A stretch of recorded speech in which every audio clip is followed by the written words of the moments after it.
Please join me for a few moments of centering silence.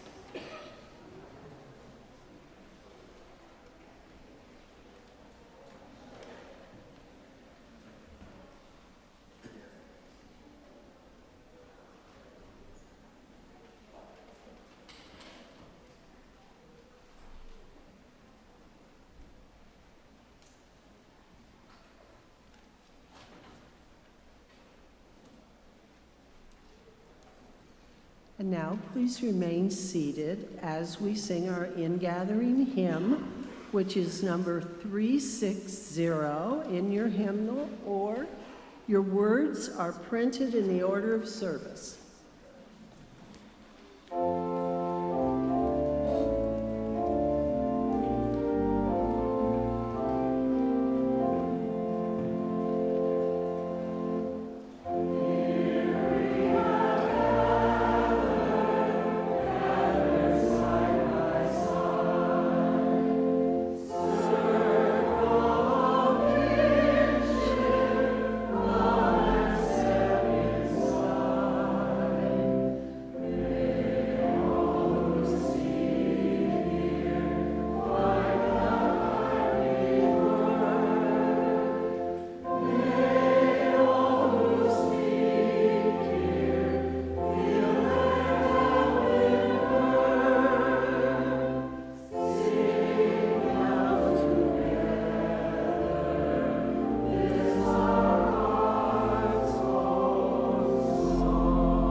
Good morning. Welcome to the First Unitarian Society of Madison. This is a community where curious seekers gather to explore spiritual, ethical, and social issues in an accepting and nurturing environment. Unitarian Universalism supports the freedom of conscience of each individual, as together we seek to be a force for good in the world. My name is Karen Rose Gredler, and on behalf of the congregation, I would like to extend a special welcome to any visitors who are with us this morning. We are a welcoming congregation, so whomever you are and wherever you happen to be on your life journey, we celebrate your presence among us. Newcomers and others are encouraged to stay for our fellowship hour after the service and to visit the library, which is directly across from the center doors of this auditorium. Bring your beverages and your questions. Members of our staff and lay ministry will be on hand to answer your questions. You may also look for persons holding teal-colored stoneware coffee mugs. These are FUS members knowledgeable about our faith community who would welcome visiting with you. Experienced guides are generally available to give building tours after each service. I'm not sure if we have one after this service, but if you are interested in learning more about this sustainably designed edition or our National Landmark Meeting House, please meet up here, the front of the auditorium, close to the windows on your left, and hopefully a guide will show up or someone can help you find one. We welcome children to stay for the duration of our service.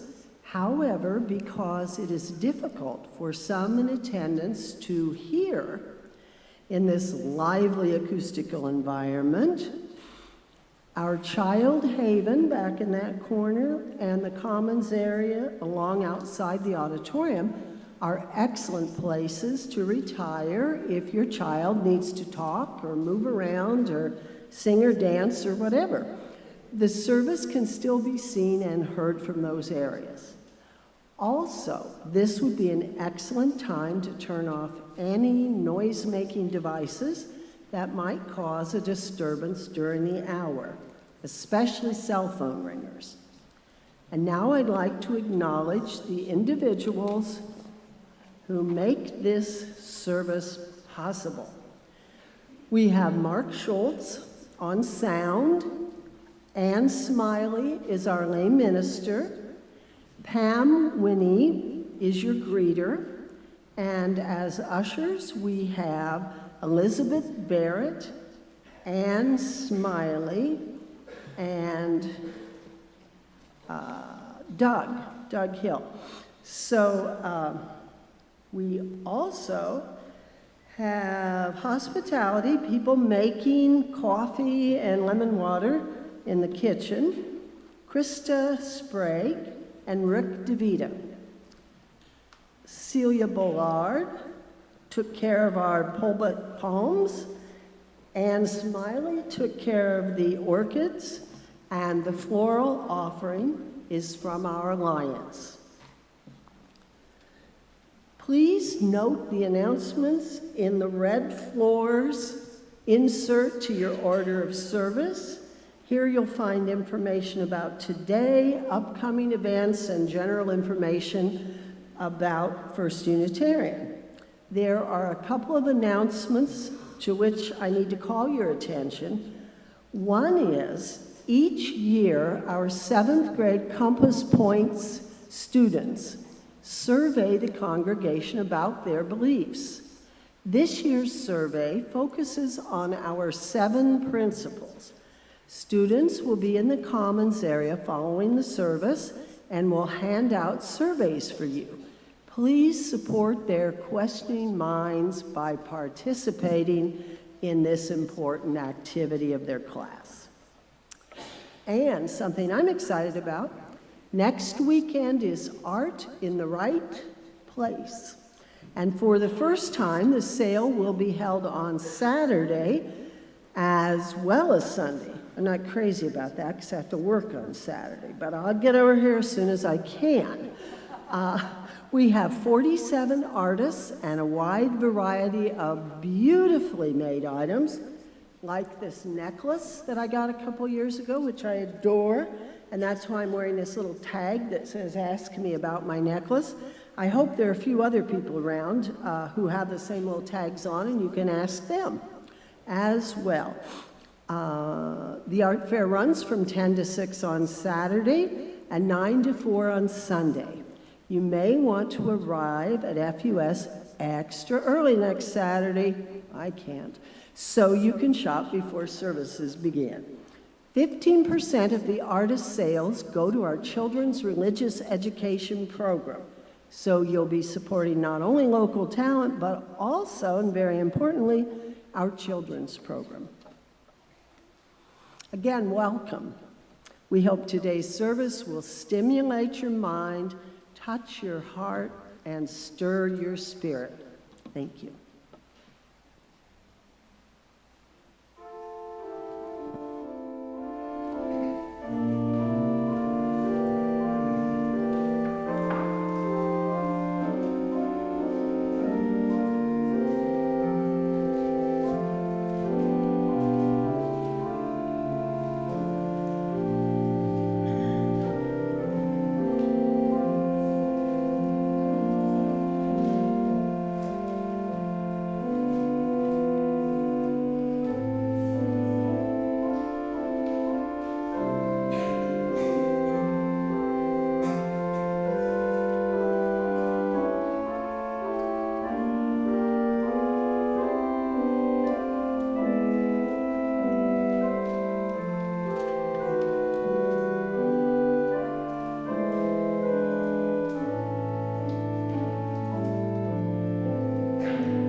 These are the days that have been given us.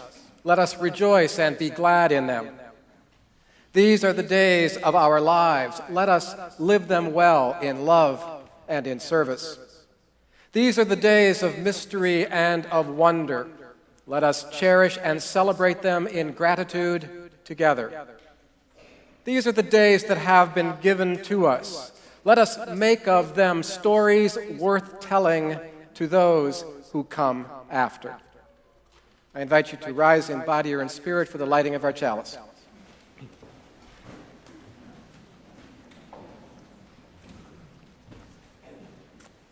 And please join with me in reading the words of affirmation that are printed in today's program. To face the world's darkness, a chalice of light. To face the world's coldness, a chalice of warmth. To face the world's terrors, a chalice of courage. To face the world's turmoil, a chalice of peace. May its glow fill our spirits, our hearts, and our lives. And may it fill our community as we turn to one another and exchange with them a warm greeting. See you later. All right. Oh, I will.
Please be seated. And I would invite any children in our midst to come forward for the message for all ages.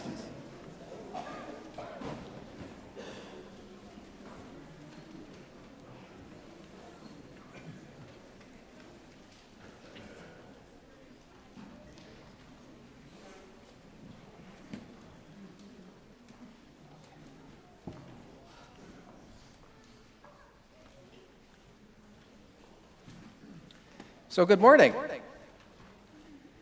Got a question for you. How many of you are old enough to vote? At least in a school election, right? But even if you're not old enough to vote, I'll bet some of you know what's going to be happening a week from Tuesday. The election. And what's perhaps the most important piece of the election? Who are we going to be electing? The president. That's right. Our current president, Barack Obama, has served for 2 terms, and so he cannot run again. So come January, we're going to have a new person in the White House, and that person will be elected a week from Tuesday. And because the election is coming up really, really quickly, I wanted to talk about another president who lived a long time ago, whose 281st birthday is today. And that was John Adams, who was our second president, and he was an early Unitarian. So I want to share a little bit about John Adams and his family. So John Adams was the oldest of 3 sons. He had 2 younger brothers. And like most Americans 280 years ago, and unlike most of us, John Adams grew up on a farm. His father was a farmer, but he was also a very well-educated farmer who had gone to Harvard University, and he was very respected in the community where they lived. He held an important position in the church that they went to, and he also held a number of public offices, one of which is kind of like our police chief today. So he was kind of the constable, as they say, for their community. Now, when John Adams was growing up, he later said he was a little bit afraid of his mother, Susanna, because his mother was really strict and she had a pretty bad temper. So when John got into mischief, his mother could get pretty irritated with him. His father, on the other hand, who was also named John, was more easygoing. And he wanted John, his son, to do good in school, to do well, and but he wasn't terribly strict about all of that. Now, John, because John didn't like school that well, and when he was younger, he wasn't a very good student. And after a while, that started to worry his parents, because don't all of our parents want us to do good in school? Yeah? And hopefully they want you to do well. But anyway, so John was more interested in being outdoors. And in particular, he was more interested in hunting than in going to school. And so he would even take his rifle to school with him, which you can't do today, because then when he would walk home, he could go hunting before he had to get home to do his chores. Well, this kind of worried his parents. They thought he was kind of wasting his time. So his father decided he was going to teach him a lesson. One day he said to him, "John, my son, what do you want to be when you grow up?" And John replied, "Well, sir, I want to be a farmer just like you." But his father wanted him to do something other than farming, make more of himself than that. So the next day, he took John out of school and had him go into the fields to work with him. And he worked him all day long, just as hard as any adult would work. And at the end of the day, John came back dead tired, with his muscles aching, all full of dirt. And his dad asked him again, said, "Well, what do you think of the farm life, John? You like doing this?" And he said, "I like it very well, sir." But John really didn't like farming after all, but he was a very stubborn young man at 10 years old, and he wasn't going to give his father the satisfaction that this farm life didn't agree with him. But that experience did cause him to start studying harder, because he really didn't want to be a farmer. And in just a few years, he was able to go to Harvard University himself and study to be a lawyer. And so he did become a lawyer, and he became very, very good at being a lawyer. And early in his career, he found this lady that he really, really liked, and her name was Abigail. And the 2 of them got married, and they had 5 children of their own.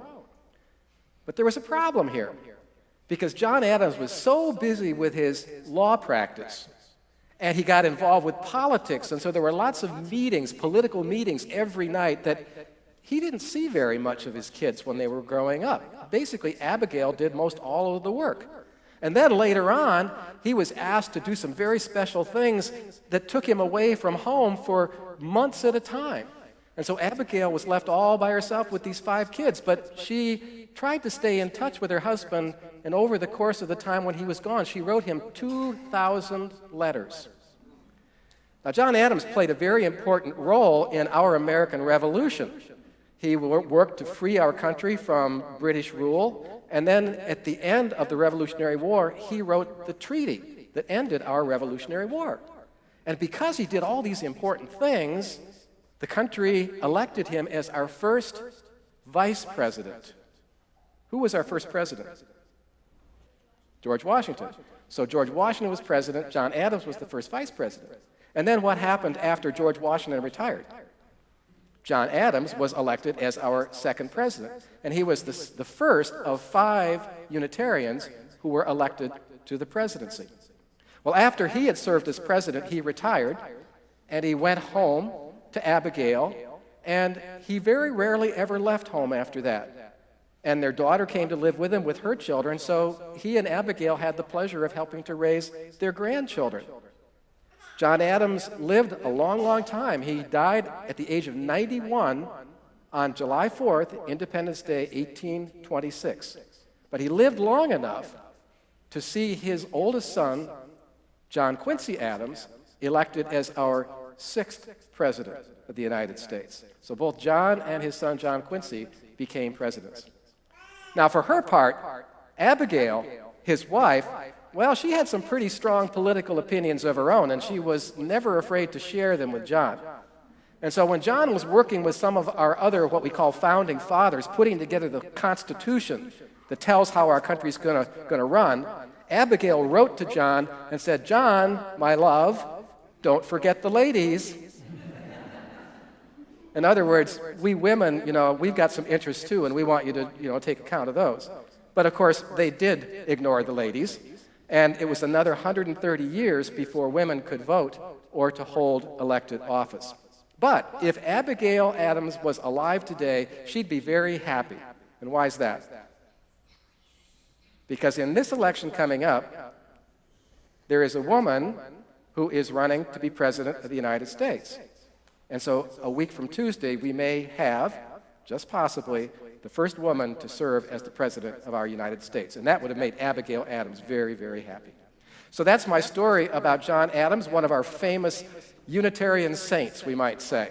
And we're going to change things around just a little bit in our order of service and sing you out with hymn number 128 and then have our meditation. So enjoy your classes today and enjoy your Halloween celebrations.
Please be seated. And I invite you now into a period of meditation.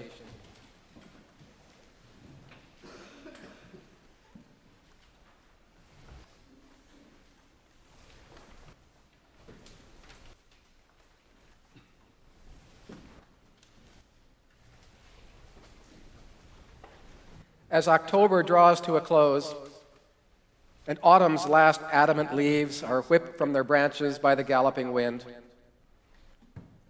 as scarves and caps come out of storage, and as storm windows replace the screens that once invited summer into our homes, as squadrons of geese set out for southern destinations, and earthbound squirrels hasten to provide against the dire straits of winter, at such a time as this, do our thoughts return to things past, to life retreating, and to life that is no more.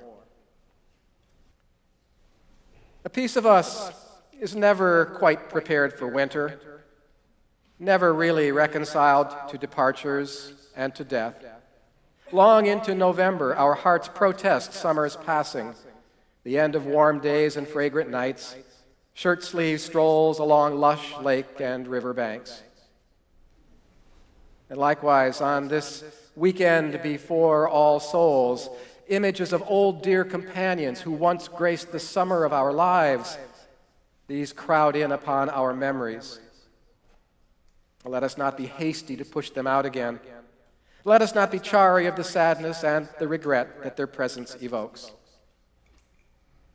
May these brave and lovely spirits live again in our tender thoughts, for our recollections attest to their enduring importance. They prove that death and distance are powerless to sever the bonds that connect truly loving hearts. And now, as is our practice at All Souls, I would have us recall the members, former members, and friends of First Unitarian Society who have died within the past year, and these are their names. Sally P. Hansen, Mara McDonald, Pete Kruger, Wade Schutte, Louise Crook, Ruth Hersko, Patricia Leonardi, Laura Smale, Ori Laux, Martha Figueroa, Frederick Gooding, Jr. And in addition, we would also acknowledge the cousin of member Vicki Iden, Rachel, who recently lost her own battle to brain cancer, and our thoughts are with Vicki and her family as well today. Let us now continue in a moment or two more of silent meditation.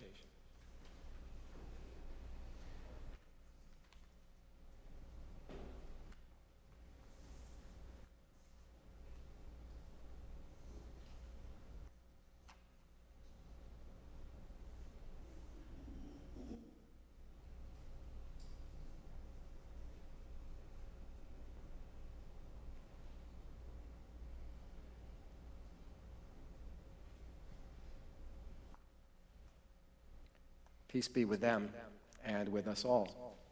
Amen.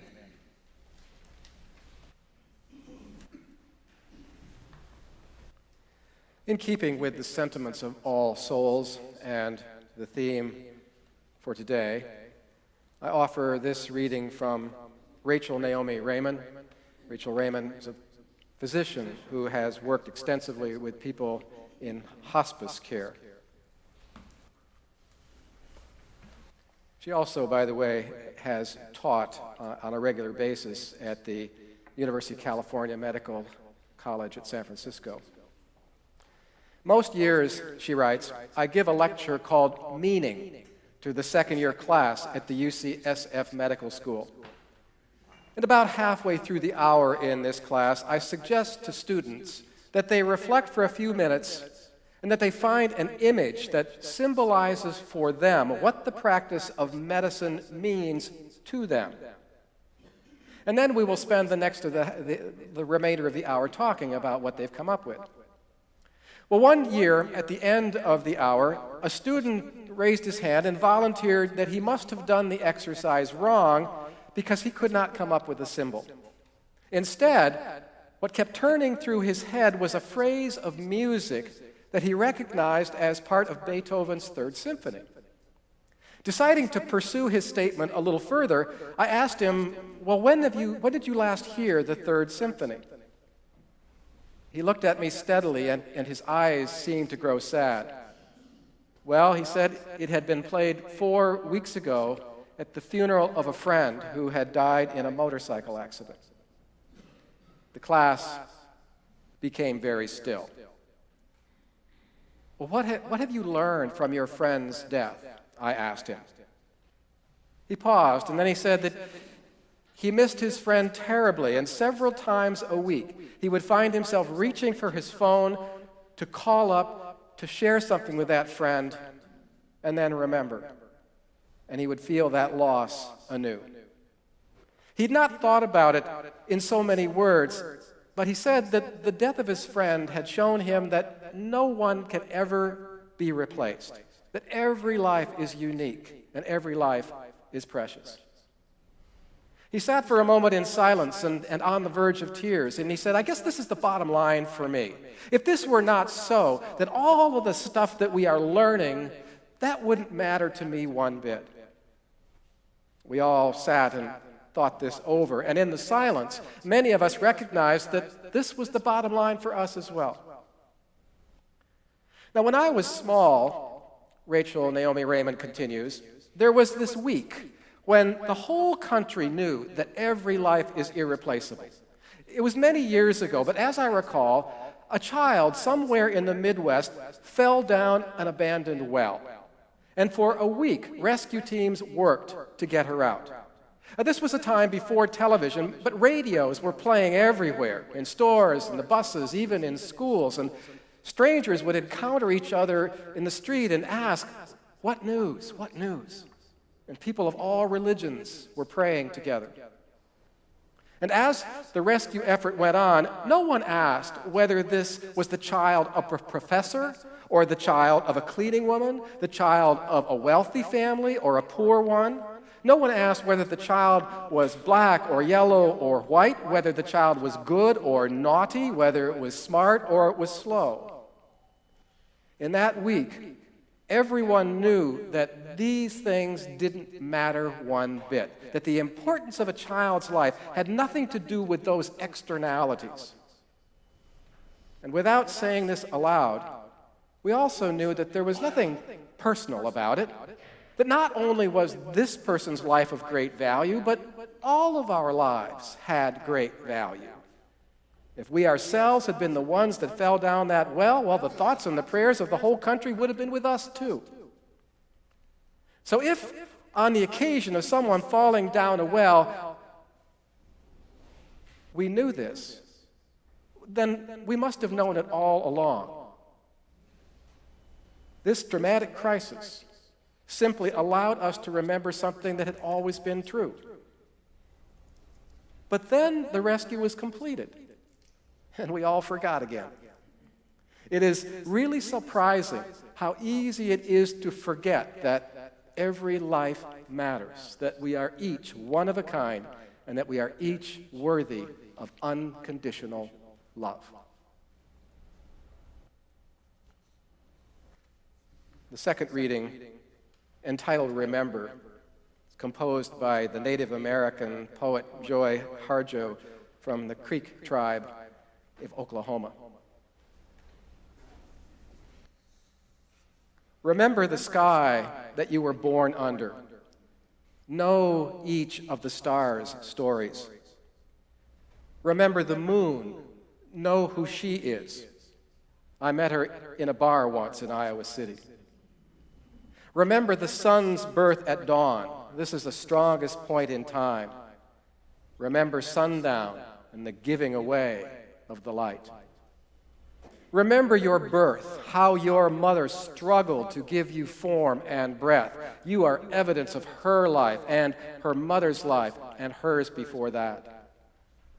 Remember your father, he is your life also. And remember the earth, whose skin you are. Red earth, black earth, yellow earth, white earth, brown earth. We are earth. Remember the plants, the trees, the animal life, who all have their tribes, their families, their histories. Talk to them, listen to them. They are living poems.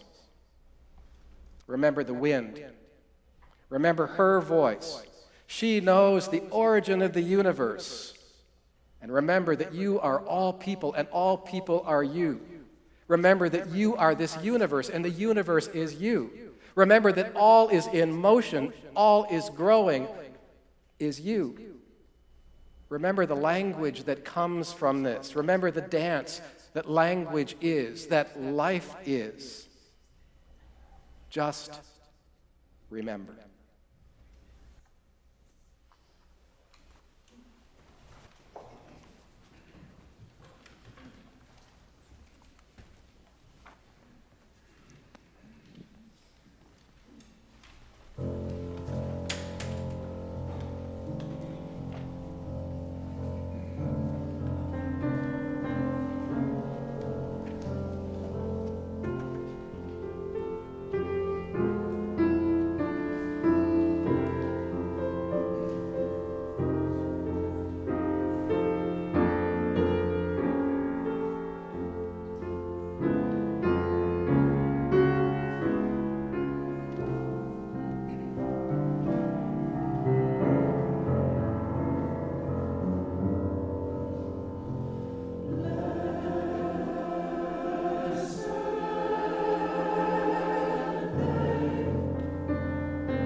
What a gorgeous piece of music, and how expertly done. Thank you so much.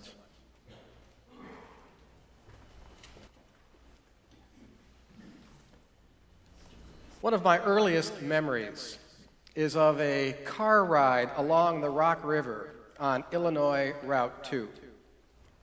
And on that particular highway, you round a curve, and a massive concrete monolith rising 48 feet above the bluff on which it stands suddenly comes into view. And that solemn figure gazes out over a landscape that his people had once claimed as their own. Although the sculptor, Laredo Taft, bestowed the name Black Hawk on that creation, it actually bears little physical resemblance to that local 19th century Native American warrior chief. Still, the exploits of that Sauk leader, that's what inspired Taft in his creative enterprise, as he sought to capture his subjects' indomitable spirit. And indeed, even as a 3-year-old, I was powerfully struck by my first glimpse of this silent sentinel. Now, Black Hawk, as some of you probably know, played a minor role in the history of Madison and the Four Lakes region. Because in 1832, retreating from advancing American forces with the remnants of his tribe, Black Hawk pitched camp near Pheasant Branch before moving farther west. Battle was eventually joined at Wisconsin Heights a few days later, and here Black Hawk showcased his strategic abilities, holding a much superior force at bay, while the women, children, and elders of the tribe continued their trek toward the Mississippi and hopefully to safety. In the end, however, the exhausted Indians were overtaken at the confluence of the Mississippi and the Bad Axe rivers, and hundreds of tribe members were killed, and Black Hawk himself was taken prisoner. Years later, he dictated his autobiography to an amanuensis, and here the defeated chief described his treatment at the hands of his captors. "We are now confined to the barracks," he said, "forced to wear the ball and chain. This was extremely mortifying and altogether useless. Was my captor afraid that I would break out of the barracks and just run away? Or was he ordered to inflict this punishment upon me? If I had taken him prisoner on the field of battle, I would not have wounded his feelings so much, knowing that a brave war chief would always prefer death to dishonor." In the dedication to that same autobiography, the aged Black Hawk addressed General Henry Atkinson, who had earned his grudging admiration as a just and honorable soldier. "May the Great Spirit shed light on your path," he said, "that you may never experience the humiliation that the power of the American government has reduced me to." See, what seemed to bother Black Hawk the most about his fate was not defeat, because in the struggle he knew that he had acquitted himself well. Rather, it was the assault upon his dignity that rankled the most. And that's what humiliation is really all about, isn't it? Our English word derives from the Latin dignus, which literally means worthy. As a defeated adversary, Black Hawk was made to feel unworthy, a person of no account, a person that no longer had any standing in the world. And reviewing that history, I was reminded of a recent conversation that I had with Everett Mitchell, now a Dane County Circuit Court judge. And a couple of weeks ago, I was in conversation. I said, how's it going in your new role?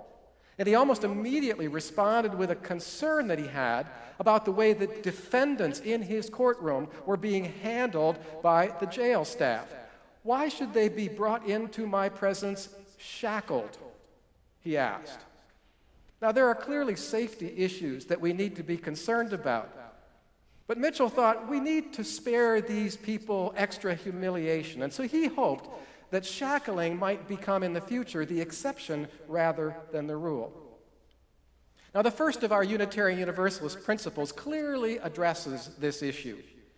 It admonishes us to affirm and promote the inherent dignity and worth of every person. There are those two words again, side by side, dignity and worth. From an etymological standpoint, as we've already seen, they are very closely related. To retain a sense of personal dignity is to feel that your life counts for something, that it has some concrete value. It suggests, in terms of Immanuel Kant's categorical imperative, that each of us deserves to be treated as an end in ourselves and not as a means for fulfilling the purpose of someone else's life. One of the most effective ways to break any individual's spirit is to progressively and brutally strip them of their dignity. Pile humiliation upon humiliation. That's precisely what the U.S. military staff, utilizing the advice of professional psychologists, set about doing at the notorious Iraqi prison of Abu Ghraib, until those abusive practices were exposed, until they were summarily discontinued. Now, in recording his own experience as a prisoner at Auschwitz, Primo Levi, an Italian Jew, a professional chemist, described the concentration camp as a great machine designed to strip residents of every last vestige of their humanity, which is, of course, what we tried to do at Abu Ghraib. And the object, Levi said, is to beat us down physically, emotionally, spiritually, until the veneer of civilization has been completely removed. Well, Levi, for one, sought to resist. Through it all, he said, we still possess one power, and we must defend that power with all of our strength to the very last, and that is our power to refuse to consent. To refuse to consent with what is being done to us. Primo Levi was inspired in his resistance by a friend and fellow prisoner at Auschwitz. And that particular man was a former soldier. And that former soldier would get up every morning, and in the early dawn, he would go out and he would wash himself with the dirty water that the camp provided. No soap, no towel. Steinlauf was that man's name, and he would scrub his face and scrub his upper body thoroughly and then dry himself with his outer jacket. And as Levi watched him, initially he would say to himself, what's the point here? If I were given a few extra minutes between reveille and work, I'd be taking it easy. I'd be enjoying just a few moments of precious leisure. But then as he watched, his attitude began to shift. And he said to himself, we must certainly wash our faces without soap, with the dirty water. Not because the regulations say we must, but for dignity's sake, for propriety's sake. We must walk erect without dragging our feet, not in homage to Prussian discipline, but to remain alive, not to begin to die. Primo Levi suggests that life itself may be contingent upon our ability, even under the most deplorable and humiliating conditions, our ability to walk erect, to retain some shred of our original human dignity. Because short of that, he suggests, we are merely marking time until death carries us away. It's an interesting proposition to ponder. Unitarian Universalism's first principle states that dignity is intrinsic to our nature, that we possess it, each and every one of us, as a birthright. Dignity is not something that we are obliged to earn, although it does require some effort on our part to preserve it, to retain it. No one gives us our dignity, but it certainly can be taken away. And in this sense, dignity is not the same thing as pride. Pride is contingent upon some form of real or imagined personal achievement. The Chinese sage Confucius didn't even think the two sentiments were all that compatible with each other. The wise man, he says, has dignity without pride, and the foolish man has pride without dignity. Now, what's the source of this peculiar sensibility, one that we humans seem to possess exclusively? We may observe certain animals and think to ourselves, hey, they carry themselves with dignity. I've got a cat. My cat sometimes looks pretty darn dignified. But is this something that a cat or a dog or an eagle is conscious of? Is it something that matters to them? I kind of doubt it. Now, as animals, we have a lot in common with other members of the animal kingdom, particularly the mammalian kingdom. But dignity may be a trait that is unique to our acutely self-conscious species.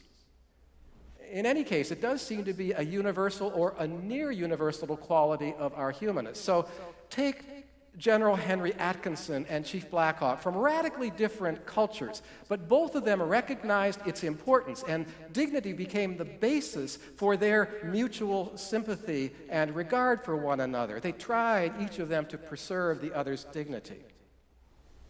Where does it originate? Judaism and Christianity tell us that our sense of dignity is related to the imago Dei, the image of God, the metaphysical spark of the divine that God bestowed upon all human beings at the creation, and that really does set us apart from all other sentient life. That's one explanation, but there are others. The ancient Greeks, the Buddhists, for instance, they came up with alternate explanations for this amazing intrinsic attribute. But when it comes down to it, dignity's source, its origins, remain obscure. That's not really what counts, though. And in order to avoid any confusion about the term, I want to be clear about the context in which I am using it this morning. Because the word dignity is often used in our common vernacular to describe the behavior of highly cultivated gentlemen and gentlewomen. The dignified person, we say, carries him or herself with confidence, even perhaps with an air of condescension. A person of such stature, we believe, will refuse to engage in certain pedestrian activities because, as they put it, it is beneath our dignity. For present purposes, however, dignity should not be thought of in this way. And the examples that I've just cited represent an excess, a supererogation of dignity. Because we are all indiscriminately meant to enjoy a measure of dignity simply as an aspect of our humanity. It is one of those attributes that defines us as persons, that convinces us, as Rachel Naomi Raymond suggested, that each of our lives count for something. You know, even at a very early age, we begin to recognize when that dignity has been compromised. So I still vividly remember as a child those few times, and fortunately they were rather few, when I was punished for some misdeed, when I was subjected to criticism, when a joke was made at my expense. Now the details, the substance of those experiences, they're all pretty muddy. I don't remember them that well. But the feelings of personal diminishment have left an indelible mark. Those are still there. Whatever the reasons for the criticism or the ribbing, it chipped away a little bit of my worthiness, undercut a little bit of my confidence. Now, as a child, of course, I was not all that secure in myself, just like all the rest of you. We lack autonomy. We're largely dependent on others. And that's why we need to be regularly reassured about our standing in the world. But barring early experiences, traumatic experiences that cause one to have really serious doubts about their worth, most of us will get over it. We will enter adulthood with our dignity more or less intact. But that doesn't mean that we are safe, does it?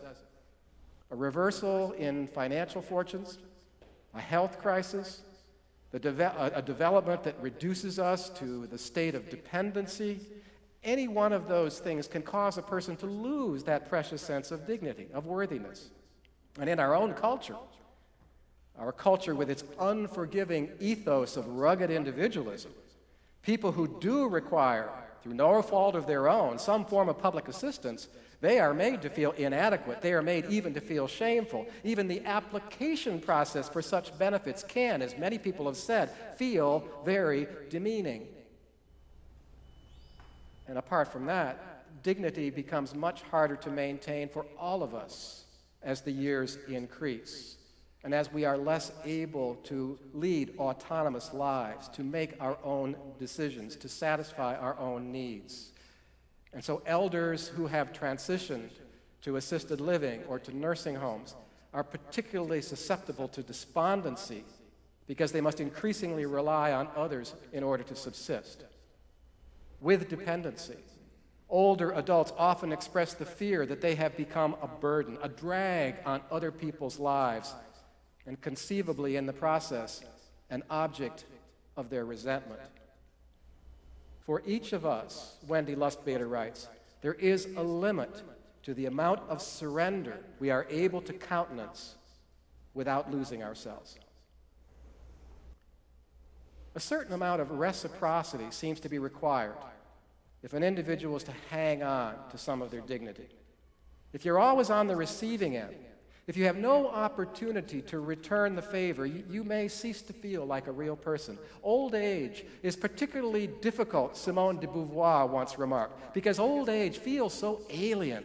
How do I become this different being while still remaining myself? And so there are practices that we must employ to protect our own and other people's dignity. Say we are functioning as a caregiver, providing regular assistance to an infirm relative. Well, we shouldn't be making a fuss over them, should we?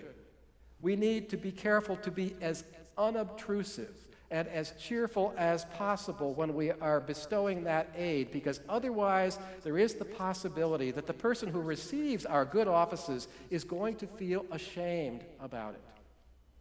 A central practice in Judaism is the performance of mitzvot, good deeds.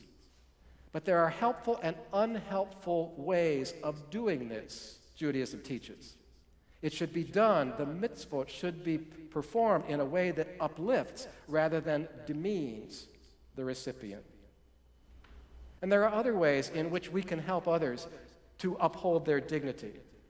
So, residents of nursing homes who are simply given a potted plant on their windowsill that they are charged with taking care of, those individuals remain more alert and cheerful than those who are deprived completely of any kind of caregiving responsibility.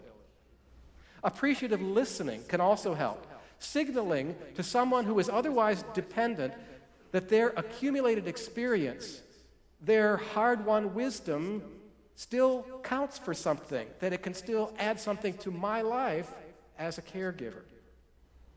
And more generally, Donna Hicks of Harvard University is a scholar who has written extensively on dignity and on the important role that it plays as we negotiate our relationships. She points to two principles that are very, very important here. The first is acceptance, and the second one is inclusion. In practicing acceptance, she says, we must try to meet with and commune with others as equals, treating them neither as inferior nor superior to ourselves, and that regardless of their religion, ethnicity, race, sexual orientation, class, or disability, we accept them for who they are without judgment, recognizing that when we begin to judge people on those kind of criteria, we are calling into question their innate and inherent dignity. With inclusion, Hicks invites us to take a further step, opening ourselves to relationship, taking concrete steps with those individuals to demonstrate that even though they may be very different from us, they belong among us, that they deserve a place in our city, our neighborhood, our schools, and in our faith communities. This is how we dignify them. And then finally, we can help one another to remember that whatever fate has done to cause us to doubt ourselves, the dignity is still our birthright. Because too often we do forget, and in forgetting we lose the opportunity to lead lives that are truly and uniquely our own. Remember, Joy Harjo writes, remember that the sun and the moon and your mother and your father, the earth itself, they all worked very hard to bring you forth, you, inimitable and admirable you. Blessed be, and amen. And it is now time for the giving and receiving of our offering, and I invite you to Contribute generously, as a portion of your gifts this morning will be directed to the Mellow Hood Foundation, whose work is described in your program. Please be generous.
I invite you now to rise once more in body or in spirit for our closing hymn, number 303. This is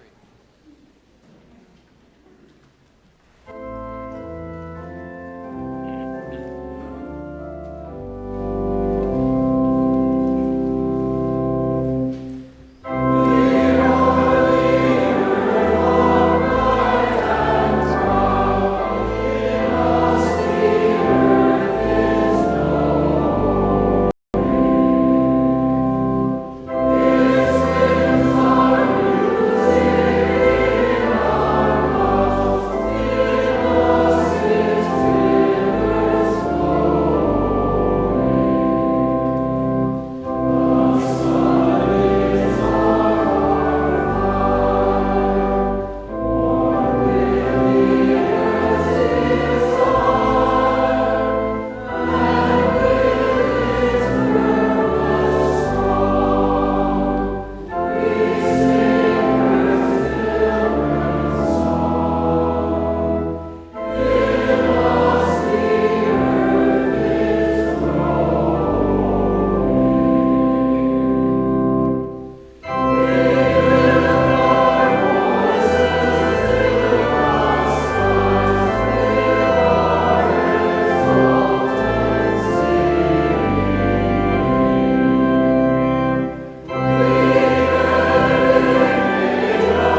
gladness in accomplishment and with perseverance in life's adventure, we push forward.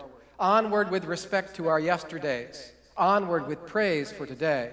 Onward with hope for tomorrow. Blessed be. Please be seated for the postlude.